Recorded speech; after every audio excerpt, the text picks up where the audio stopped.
Well, Rebecca mentioned that leaders' debate in Edinburgh last night. It was stormy and sometimes bad-tempered, but it was a member of the public, not a politician, who stole the show.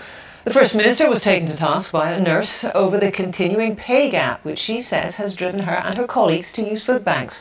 It caused a storm on social media, with some doubting her claims. So are nurses really using food banks? Well, our health and social care correspondent Shelley Joffrey has been finding out. I'm a nurse who I can't manage on the salary I have. I have to go to food banks. The First Minister's discomfort was clear when Claire Austin mentioned food banks and nursing in the same breath. Yes. How many years have we had 1%? I accept that. How many? Tell me how many. Too many. I accept how many? That. We've had it since about 2008. Claire Austin has been the target of some pretty awful social media abuse overnight. When I spoke to her today, she was in tears. She says she was referred to a food bank twice in 5 years in very specific circumstances when she was, as she says, up against the wall.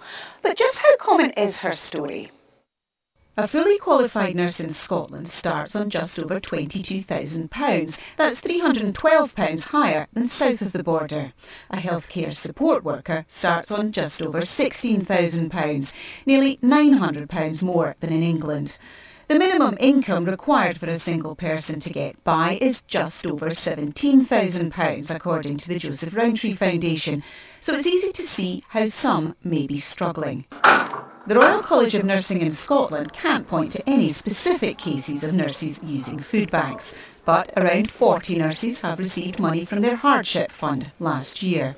Our members are telling us increasingly that they are struggling to make ends meet. The fact of the matter is that each year for the last 4 or 5 years, nurses have been affected a pay cut because inflation has sat above the rate that they have been given in terms of increase. So year on year they're earning less and it's becoming more difficult to make ends meet. The Trussell Trust runs more food banks than anyone in Scotland, with 145,000 referrals last year. Its chair told me they haven't heard of any nurses using their food banks, but they are dealing with a growing number of people who are working on low incomes. You have no idea how demoralising it is to work within the NHS. Claire Austin says in spite of the backlash, she's heartened to hear the Scottish Government is offering to work with unions on pay. Shelley Joffrey, reporting Scotland, Glasgow. Well, our political editor Brian Taylor joins us now. Brian, the First Minister has had to apologise for this nurses' row. Tell us what happened.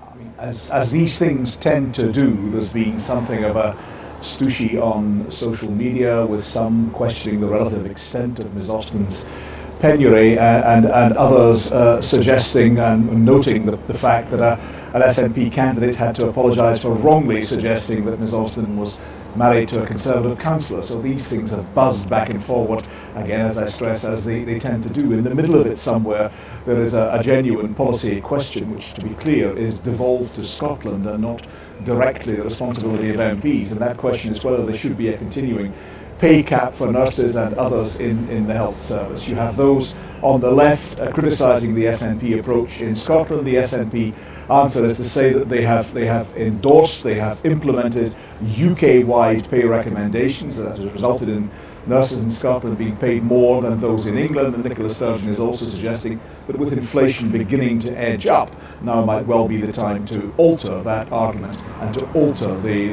imposition of the pay cap.